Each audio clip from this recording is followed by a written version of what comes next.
Sorry about that, I'm a bit nervous, so I just broke out into song, but I would like to get started now. So, we're here to talk about Super Smash Bros. Brawl. And the game is almost here. It's scheduled for release in North America on March 9th. And of course I wanted to be out a little bit early, but since we're a little bit late, Reggie said that he'd make a whole lot of extra copies to make up for that, so please look forward to the release. So allow me to introduce myself. I'm the director of Super Smash Bros. Brawl. My name is Masahiro Sakurai. Titles representative of my career include, of course, Kirby's Dream Land and Super Smash Bros. Melee and the entire series.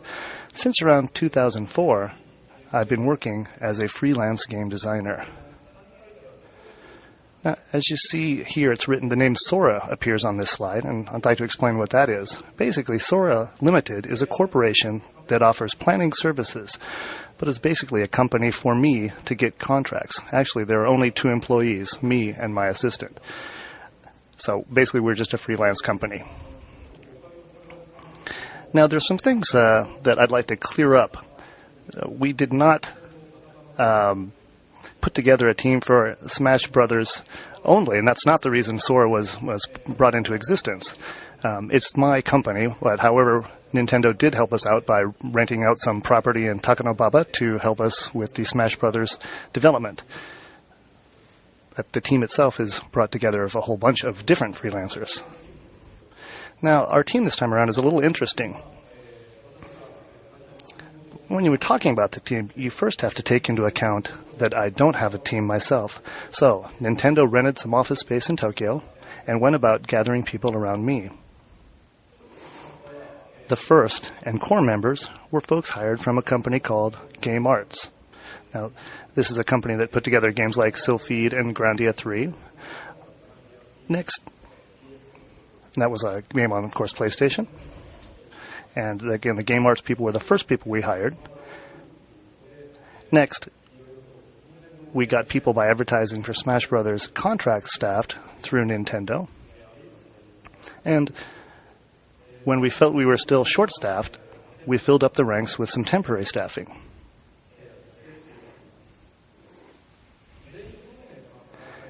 It's not like we pulled in groups of people from different companies, but rather scraped together our own original team. Now, I'd like to say that there were a few people from my former employer, HAL Laboratories, on the team. We had 1 person or 2 people working with music, but HAL itself was not a part of the development process. We had about 100 people on staff altogether, but some joined and others left midway through the project. So contractual periods were made to match the needs of the moment, and it's not like everyone involved was a full-time employee. And now, my program topic of today is developing the character roster for Super Smash Bros. When it comes to Smash, there's no shortage of things to chat about, but as there is a time limit, I'll confine my subject matter to the characters themselves. So, I think this is a topic more designed for game designers themselves, but I think there are some things in here for graphic designers and pretty much everyone, and I'm hoping that you'll find something enjoyable in my program today. So I'd like to start with character selection. Smash Brothers is a project blessed by the fact that characters from many famous games are involved. Now, most of the characters were decided upon during the planning stages. The planning documents themselves were completed on July 7th, 2005, about 2 years ago. Now, we finalized the roster at this time because we understood it would be hard to make additions at a later date. Of course, moving forward, we made cuts as our scheduling demanded. Therefore, we made the plan big right from the beginning. Now, I think we put in as much as we possibly could, though. However, there was an exception to this process, and that is Sonic. To tell the truth, the decision to include Sonic was not made until 2007. Okay, here's some of the criterion we used when selecting characters.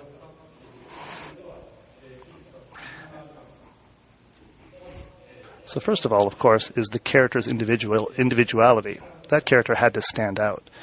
There also had to be something that only that character could do. Including the character, of course, could not be overly taxing in development terms, and the character had to improve the balance of the represented series. So, of course, there are some characters that aren't that famous, but, we have characters from the Mario series, but we just wanted to get a good balance so that we had a good representation of the characters in the game. Now, of course, even among the Nintendo characters, there were characters that couldn't appear due to rights issues. This isn't a situation where characters could just be chosen at random, but something that we had to really focus on the balance for the entire game.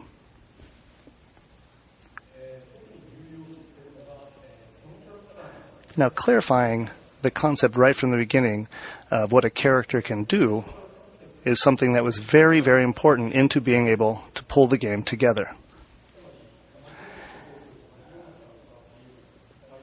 So if you had a lot of characters that could do a lot of the same things, it's not all that interesting. So, again, clarifying that concept, even if it's just in a conversation about the potential direction a character could be taken, is necessary. For example, here are 4 new characters of the game: Ike, Meta Knight, Zero Suit Samus, and Snake. Here are examples of the individualities of some of these new characters. The original concepts didn't change during the development process. We fleshed each one out to suit the character and took care not to have overlaps. Of course, if characters' features are clearly defined, the character will really stand out. And that's what we believed.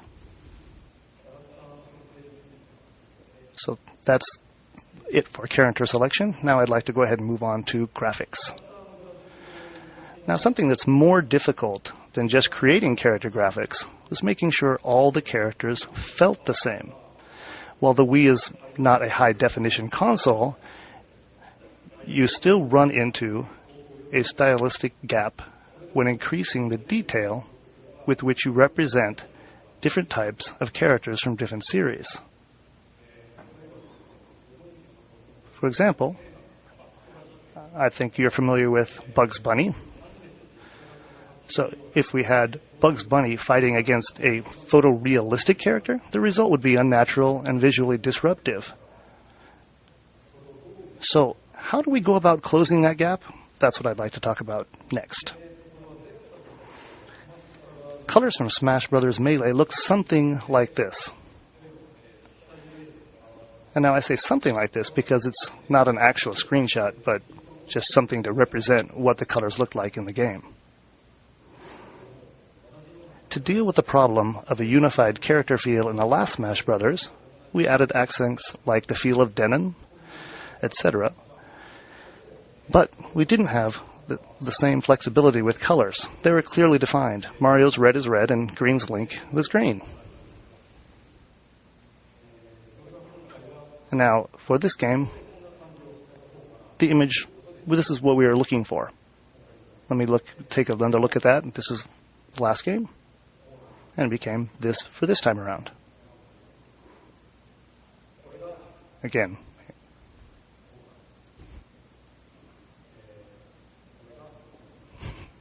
And once more. And I think that's probably enough times doing that. So this image we put together to illustrate what we're aiming for is made up by adjusting a lot of things through the extensive use of intermediate colors, strengthening of textures, focusing on light sources, etc. We tried to reduce the sensation of things not fitting together by unifying the feel of the materials.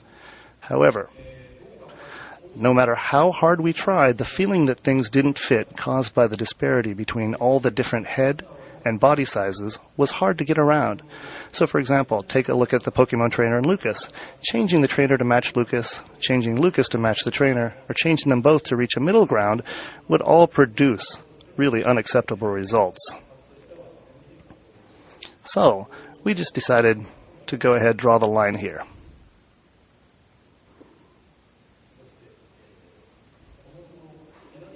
As you can see here, on the left here is the official Mario. And on the right is the Smash Brothers version of Mario. The overalls of the official Mario are cobalt blue, and the small details have been reduced.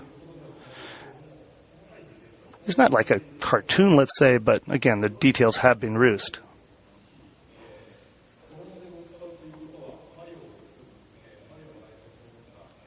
Now, of course, this is a great model, and Nintendo requires a strict observance of this design. However, for us, they allowed us to add details, and that's where we came up with the Super Smash Bros. Mario, shown here on the right. Here's a close-up of Mario's midsection. Look closely, and you can see scuffs and scrapes in the materials of his overalls. This isn't because we wanted simply to add realism, but because we thought it was natural. And so when we put the characters side by side, we wanted them all to feel like they belong together. I'd like to stress that it's not the additional graphic power of the Wii, but the improvement in staff ability that enabled us to carry out more detailed presentations this time around.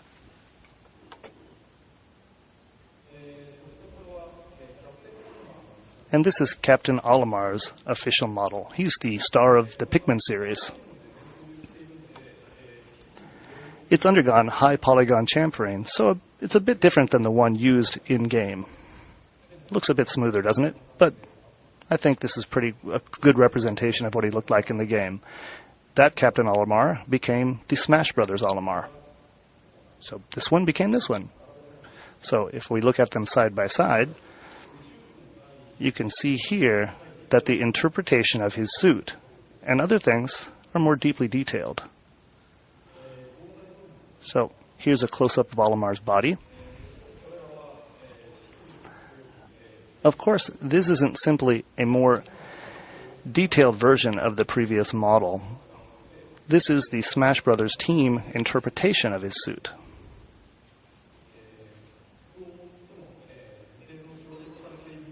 Now, there are reasons for design plans and adjustments, and they are supervised and approved by the creators. And that's how the character redesign process works. Now, of course, sometimes it doesn't go as well as we'd like, but we do our best. One character that underwent serious changes was Pit. So this became this. Again.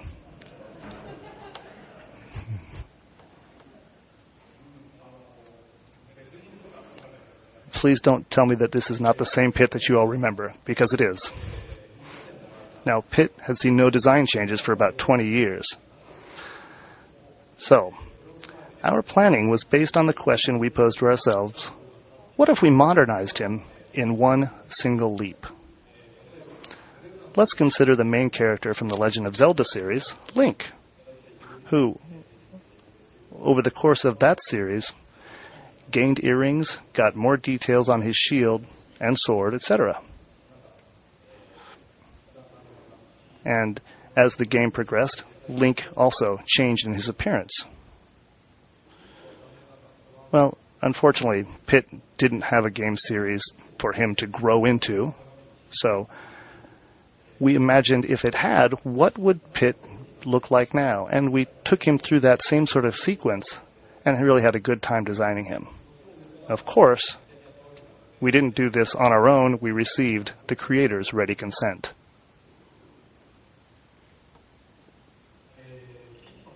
Okay, let's take a closer look at the details of Pit's makeover. We put a golden laurel branch on his head and gave him golden armbands. We made his face less comic, and there's a little bit of Japanese animation in there, but we think he looks earnest. Then we made his scarf a different material than his toga, and there's a little bit of green to it, but you can also see the material itself is different. Now, underneath his toga, we added some clothes. His belt is of a very simple design, so it's wrapped around itself. And then it's tucked in and dangles down. We added the coverings to the backs of his hands at extensions of his weapons, and 2 armbands in the image of his halos. And now you can see those are only on the left arm, not on the right arm. Let's take a look at his wings. We made his wings emerge from his shoulder blades and made sure his undershirt wasn't in the way. And I'm proud of the representation we settled on of Pit as a winged being. When he draws his bow, we have the armbands come over his hand and become sights for his arrow of light.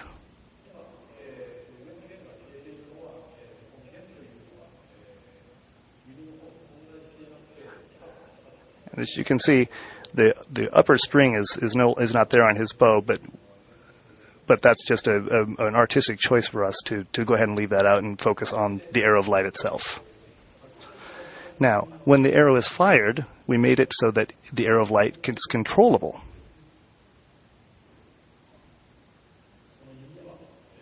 We made it so that his bow can be broken into 2 parts and put back together again. When in 2 parts, he utilizes a 2-sword technique where he carries one blade in an overhand grip and the other in a reverse grip. When joined together, he can use it by spinning it rapidly around. It's sort of like Darth Maul in Star Wars. Now, we put tights on him to give him a nice youthful image. We put his toga draped down over one leg to make the changes more plentiful. We added a grandiose ornamentation to his toga to lend it an air of nobility. And since that's the red section we're looking at there. Since his legs are now accentuated, we gave him a leg band. If we keep looking down, we'll find that we put him in some Grecian-style gaiters with overlapping bands and buckles, etc.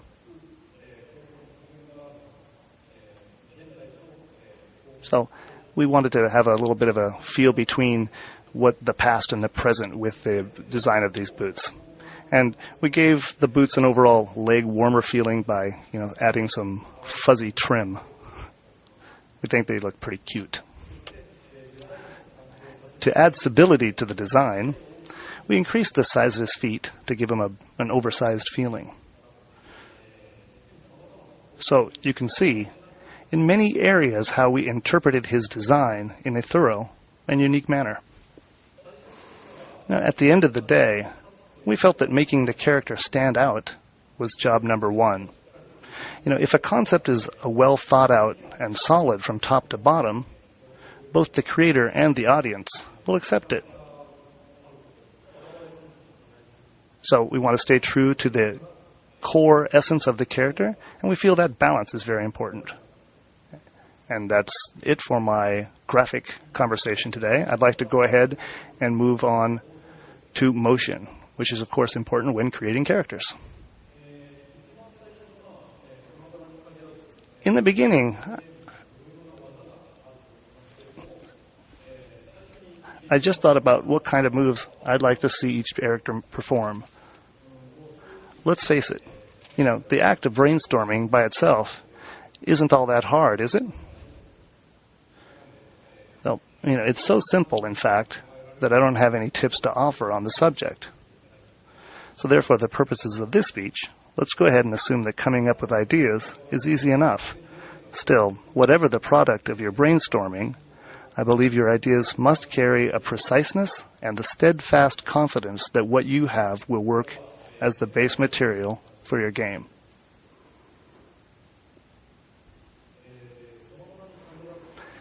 Now, the animations for Smash, and really for most fighting games, can be broken down into 4 distinct phases that link to each other along the timeline of a given move.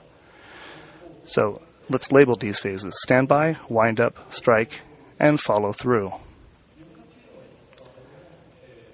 People refer to these elements by several names, but hopefully the ones I've used here will be clear enough. On one more note, the attack I'm using here as an example is Link's standard attack. In other words, this is Link's weakest attack. It's weak, but it's fast, starts and ends quickly. Now, I'd like to go ahead and explain each phase. Standby. Standby is the original pose for characters and serves as the starting point for virtually every other action. But for mid-air actions, I used a separate falling pose as the base pose. Okay, and now we'll look at the wind-up. The wind-up is the animation where the character draws back to strike just before the attack. I designed the animations to be slightly exaggerated so that the player who input the command can easily understand that the command entered was recognized by the game, and also to give the opponent a visual cue that lets them know they should dodge. Usually, this phase lasts something like 2 frames, and the wind-up, especially in the Smash Bros. Series, involves the characters striking a quick pose.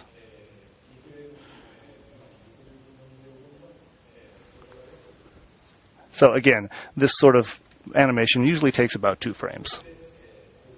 Okay, now let's go ahead and move on to the strike. As the name would suggest, this is the motion in which the character is usually actually attacking. It is comprised of the portion of the animation in which the attack's hit detection is in effect, and in Smash Bros., some attacks momentarily stop the animation when they connect. And I've designed the strikes so they really convey the hit when paused in this fashion. I think this looks good. Next, let's move on to the follow-through. Out of all 4 elements in the animation, this one occupies the most screen time. As the player is unable to control the character for the duration of this animation, I tried to the best of my abilities to avoid making this pose look anything like the standby phase animation and to fill the time remaining in this phase with the animation.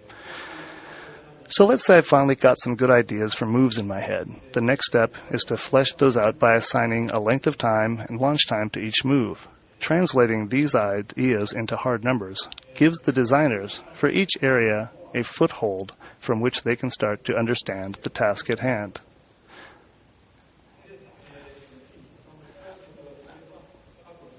The sequential breakdown of the animation at the bottom of this slide shows Fox's up smash from the beginning to end. Even with a smash attack like this one of Fox's strongest, the animation takes less than 3/4 of a second to complete, and as you can see, the strike launches in the 5th frame. This kind of timing is typical of most of the attacks in the Smash series. I'd like to stress that just because you are assigning human-like movements to the characters doesn't mean you need to pursue the most realistic motion possible. Overdoing it will result in reducing the amount of control the player feels over the character, and it's very important to consider the balance these moves need to have as a part of a game. Additionally, I'd like to note that we created virtually all of the animations in Brawl without the aid of motion capture. Everything was done by eye. So, now we've got an idea for an attack in mind. We've got numbers down for the launch time and total length of the attack. The next task I faced was figuring out what I needed to do to properly instruct the animators in creating these movements. While using gestures and movements can be quite useful, it's difficult. I'm punching and kicking and saying, no, that's not it, it's got to be like this. But of course, I'm in no shape to turn somersaults or anything, so there is a limit. So And that's when I thought of the following method with which I could use to present my ideas to the team. So this is what I used. I'm sure that those of you sitting in the back can't see very well, but this is a Microman posable action figure. It's about 4 inches tall and sold all over Japan. When the idea hit me, I thought to myself, using these I can easily present several of the attacks in the design document and quickly set to work snapping photos. Visually communicating the main poses that comprise the moves for each character really makes the whole process much easier. In a few of these photos, you have noticed a hand creeping into the shot and getting in the way, but I'm sure it's evident already, but that's my hand.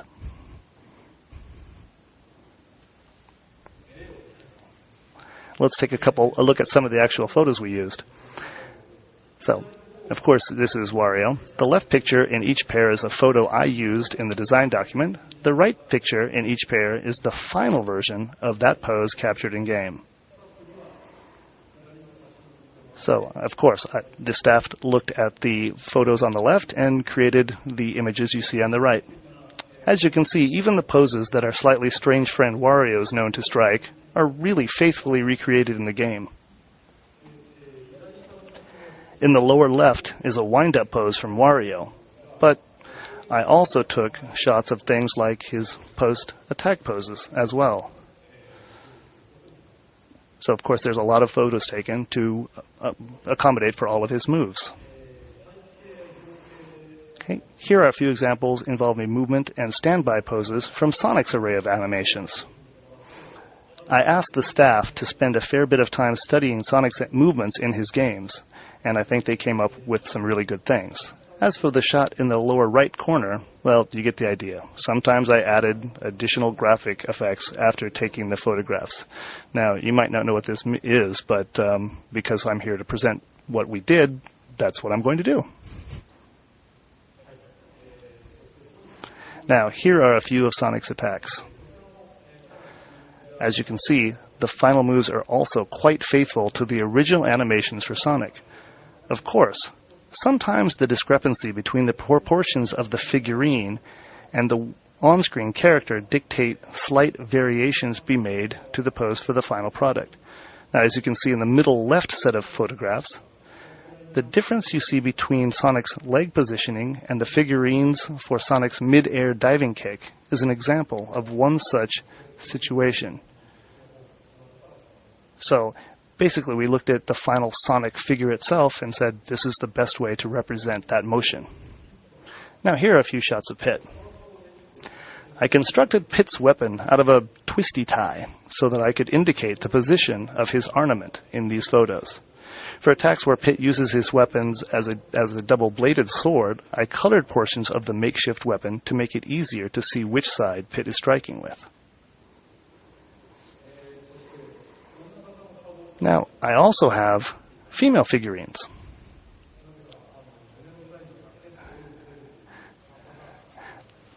Now, and I'm not sure why, but they had female figurines with different bra sizes. Now, for Zero Suit Samus, I used one such toy. I wanted Zero Suit Samus to cut an impressively female figure, and as such, I asked the designer to give her a bit more height than indicated by the action figure. I'm sure you've also noticed her range of motion exceeds what is humanly possible. As pictured in the lowermost set of photos, there are times when a little hand-drawn illustration was added to the photo. These were also, of course, done by me. Now here are a few examples of Snake. For Snake, I really wanted the character to express weight in his movements, so from the figurine stage, I aimed to create poses that were less graceful and more boneless. As for the weapons shown here, I cobbled together most of these from the accessories packaged in with the figurines. Also, I'd like you to take a look at the crawling pose for Snake here. In the Metal Gear Solid series, Snake had a more authentic crawling motion, which involved putting both shoulders to the ground. in Metal Gear. That was the way he crawled in that series. But for Smash, I wanted to focus on the aesthetic of crawling and opted for a crawling pose that has Snake's shoulder raised.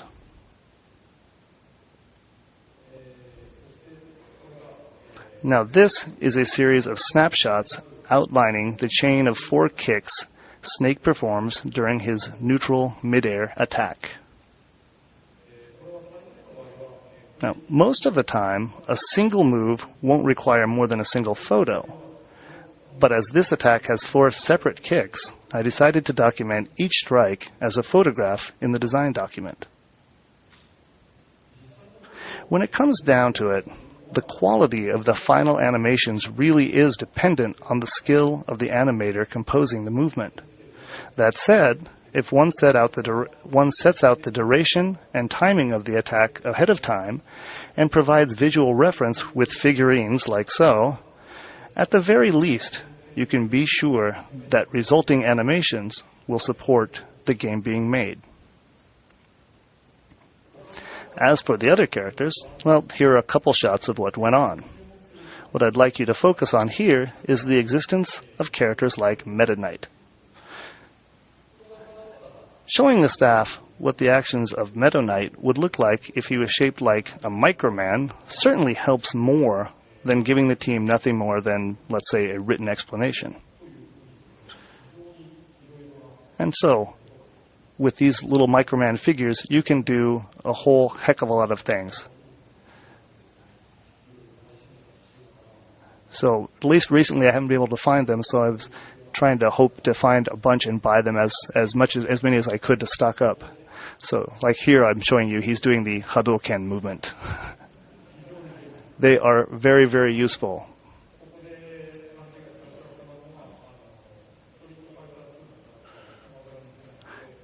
One thing I'd like to say, and don't get the idea, there are no Street Fighter II characters in Smash Brothers, okay?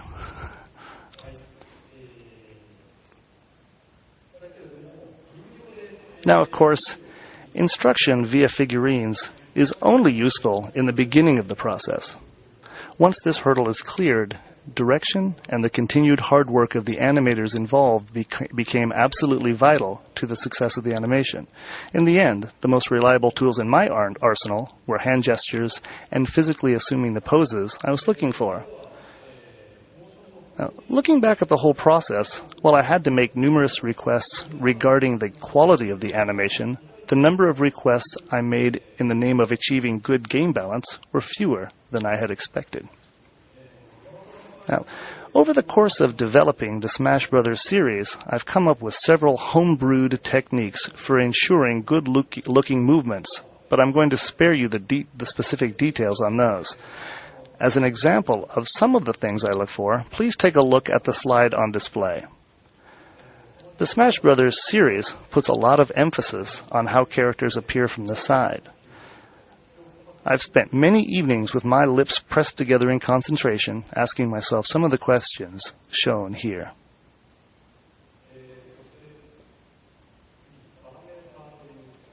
Okay, now I'm going to switch over and start talking about parameters. Now, of course, parameters equals numbers. So, let's say Zero Suit Samus is in the fight. Snake is in the fight. Having characters in the game may be enough to the user, but the truth is, a character's presence alone isn't enough to guarantee a proper interpretation of the character in the game. The fact is that on the development side of things, there is a real need to embody the essence of a character using a completely different set of standards. Both appearance and movement are important, but the real deciding factor in all of this are the numbers we input as parameters. Now, basically, I do all of this myself. Now, when I say parameter, I'm referring to the speed and inertia with which a character jumps and moves, the strength of their attacks, the distance they can propel somebody with their attacks. Basically, all the numbers that express a character's performance. To get these numbers right, you have to perform minute adjustments while keeping the game balance in mind. This is something that happens on a daily basis. When the personality, concept, and motions for the character in your mind match up with the attack and movement parameters, the version of the character you produce will be all the more rich. Now, getting there involves a terrible amount of unglamorous, plain work. But hitting the mark here may well be the most important thing you do for your game.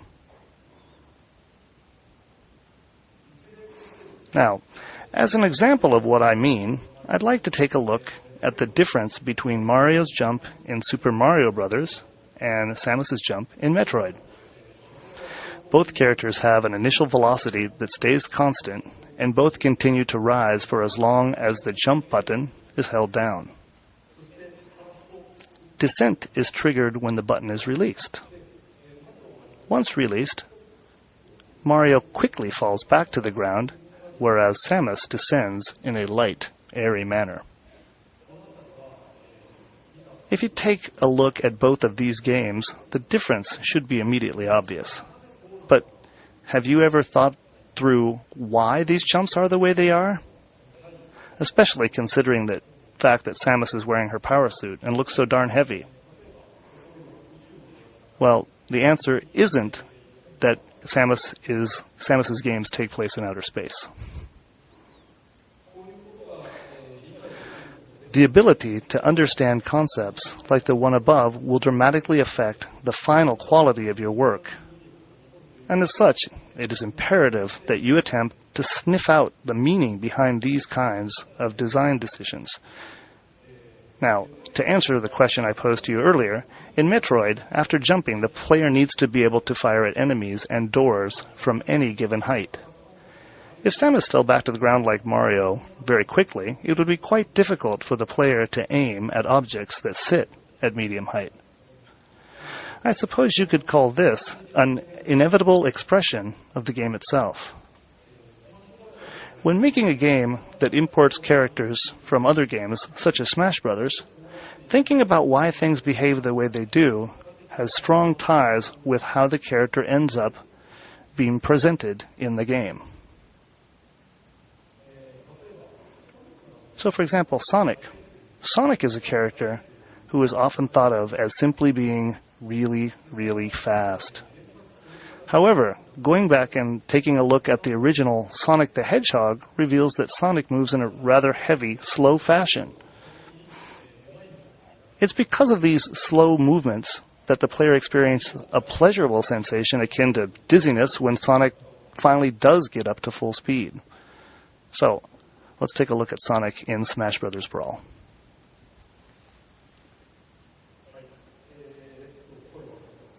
Okay, so I think you can all still hear me.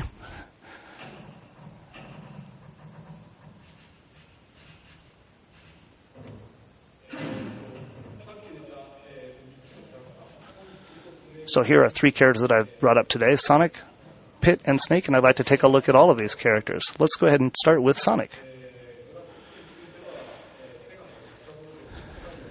As for graphics, we made sure that he was close to the Sonic or the Sega official model, but we've given him to make his legs a bit longer than they were, and this is what he looks like when he's running. Of course, he has a very fast speed dash. He uses the spring platform to jump up. It's called a sort of a gimmicky jump, but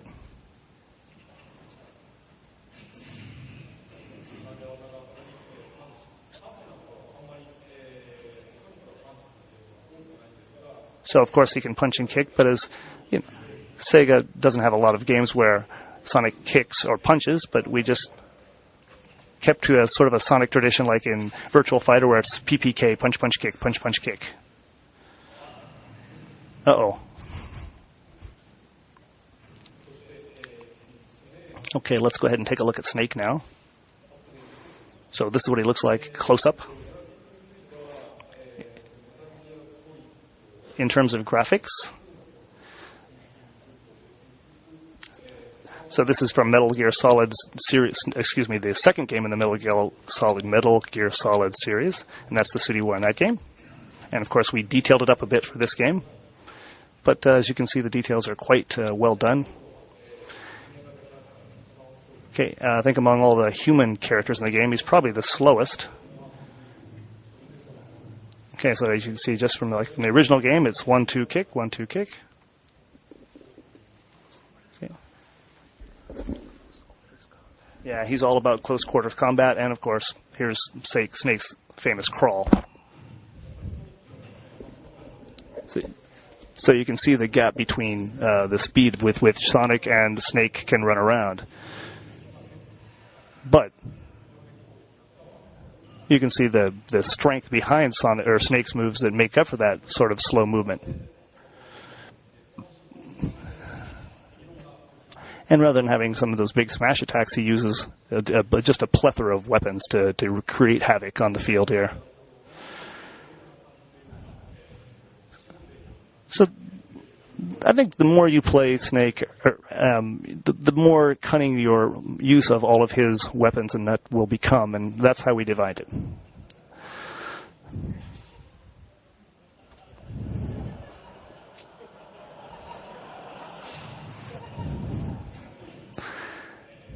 That's one example.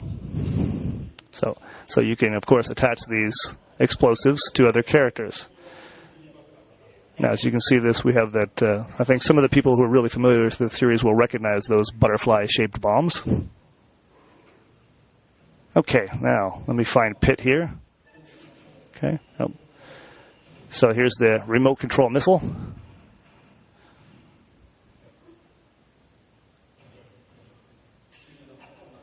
So, of course, he can huck grenades and...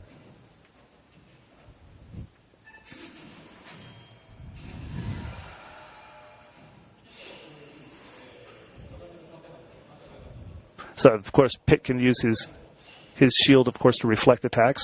And now here's Snake, who can't fly. He's got to use the Cypher there to rescue him when he's in trouble.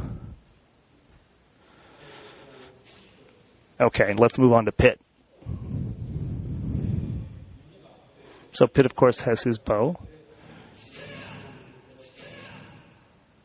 And he has a variety of attacks that he can perform with his weapons.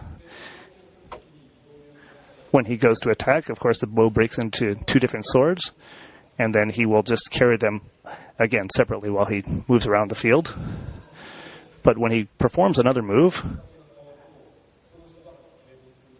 the bow will then, of course, accommodate whatever motion was just input by the character, and that will continue until he chooses a different move. Now, of course, Pit didn't appear in this sort of game before, but we think we've done a good job of fitting him into the Smash Brothers universe and getting him to be a good fighting character.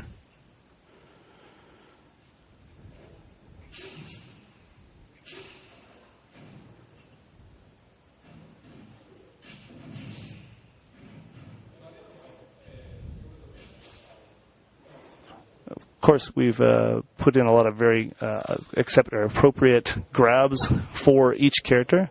And now, of course, I can take pictures of those and save those.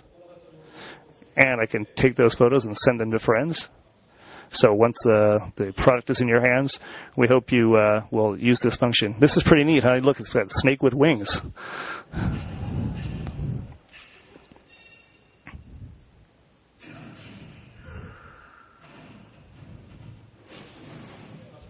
So we can put Pit to sleep there.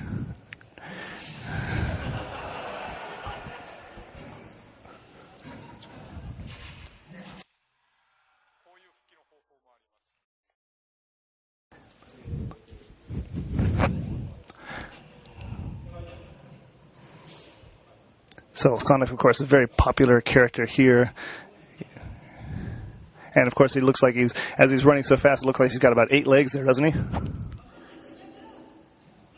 And here are an example of some of the taunts that the characters perform.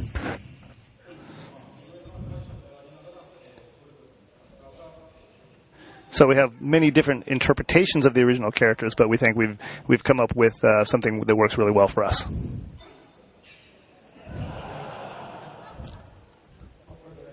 So let's, I think I'll cut that portion of my talk off right there. Thank you very much.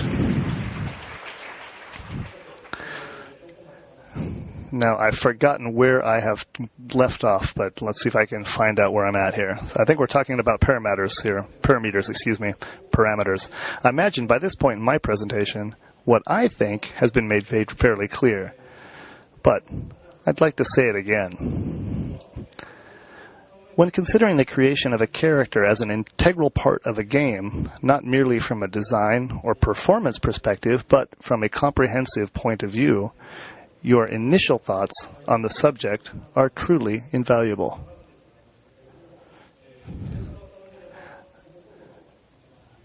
Again, some of those thoughts that you may come up with not seem so important, but it's very important for the director to hold on to those.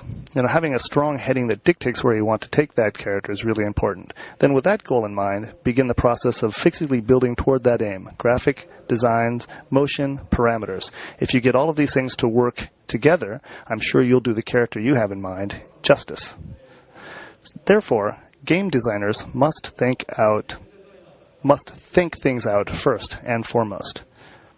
It will be necessary to play things by ear and change design specs as you go, but by running the shortest path possible, the amount of work the team has to shoulder will be lessened, and the final product will be lean and tight.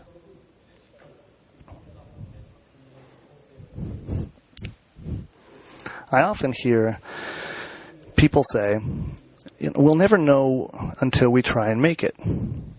But I believe it's a good idea to apply ideas like that only when you have enough leeway to do so. So let's endeavor to think over our designs long and hard so that we can move on to give solid direction to the game designers. And that's something game designers have to work hard at. So when creating games, there's a lot of things to worry about. But as designers, I really implore you to have the confidence to do what's necessary to keep your projects moving forward. You really have to believe in yourself. Okay, and for the last section of my panel today, I'd like to talk about getting the word out.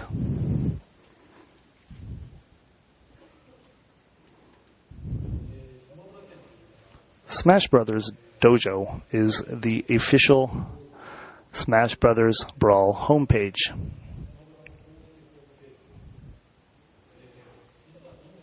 Now, we developed homepages for Smash Brothers on the N64 and the GameCube in Japan, but they were, again, only in Japan. But this time we're speaking to the entire world.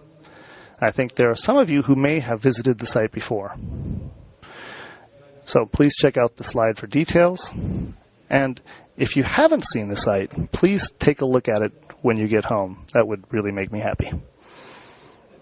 Now, when Smash Brothers was launched in Japan, that first week we received about 7,600,000 hits on the site. Smash Brothers Dojos keeps pace with our progress and produces lots of screenshots. So, of course, we have to take them to put them out so we can see them. And they're seen by a lot of fans, and they're used in different media sites like magazines and whatnot. Because there are so many characters in Smash Brothers, information and screenshots are a lot of fun. But we couldn't produce the site without going to a lot of trouble. And it's not just me, it's my entire staff that really has to work hard at keeping up with this. When we were at our busiest times, we also had to step into the harsh realm of dojo update hell. So why was all this necessary?